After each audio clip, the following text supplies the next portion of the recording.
एक स्वतंत्र और क्षमता युक्त जीवन मिलेगा। इस जैसा कि आशंका थी, बाबा साहब अम्बेडकर ने कहा था, यदि सामाजिक और आर्थिक मुद्दों को भी राजनीति के विकास मोर्चा का प्रांतीय अध्यक्ष, ये हमारे कई सामाजिक संगठनों और पिछड़ा वर्ग के जातीय संगठनों का संयुक्त आयोजन है। लगातार ओबीसी के जो अधिकारों पर हमले हो रहे हैं कार्यपालिका और न्यायपालिका के द्वारा, उन्हीं सब मुद्दों पर विचार विमर्श के लिए, और जो लगातार ओबीसी को हकों अधिकारों से वंचित किया जा रहा है एक षड्यंत्र के तहत, इन सब मुद्दों को लेकर के ये महापंचायत बुलाई गई है, जिसमें ओबीसी को जनगणना करा करके उसकी जनसंख्या के अनुपात में सभी पदों पर, चाहे वो विधायक हो, सांसद हो, या आपके जो जनप्रतिनिधित्व के जो अन्य पद हैं, जैसे पंच है, सरपंच है, जनपद है, मंडी है, कोऑपरेटिव है, इन सब पर दिया जाए। 52% पदों का आरक्षण दिया जाए। और ये जो आपकी शासकीय सेवाएं हैं और जिन निजी सेवाओं में सरकार अनुदान देती है निजी संस्थाओं को, वहाँ पर भी आरक्षण दिया जाए। हमारी ये मांग है। खास तौर पर जो न्यायपालिका है उसके लिए जो कॉलेजियम सिस्टम है उस सिस्टम को समाप्त किया जाए, और उसके साथ ही लोगों को जो न्यायाधीशों का जो चयन है वो राष्ट्रीय न्यायिक आयोग बना करके किया जाए, ताकि निष्पक्ष चयन हो और देश के सभी संवर्ग के लोगों की हिस्सेदारी न्यायपालिका में हो।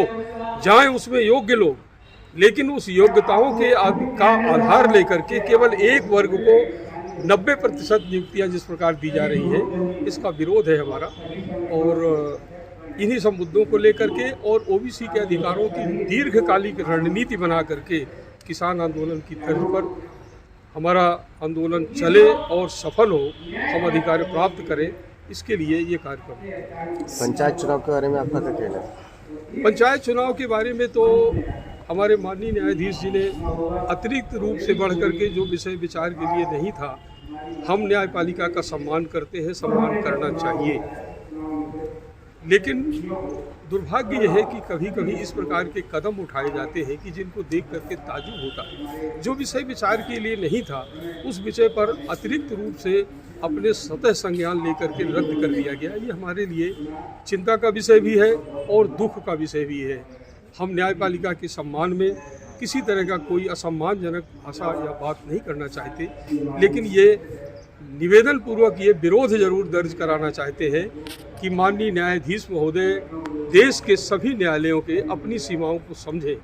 संविधान सबके लिए है, उनके लिए भी है। संविधान के बाहर, नियम कानून के बाहर जाकर के कोई निर्णय न दे जिससे देश की ये 52% आबादी प्रताड़ित हो। ऐसे निर्णय नहीं दिए जाने चाहिए। अधिकार संगठन का प्रांतीय और सोनदार समाज कल्याण समिति का अध्यक्ष भी हूँ।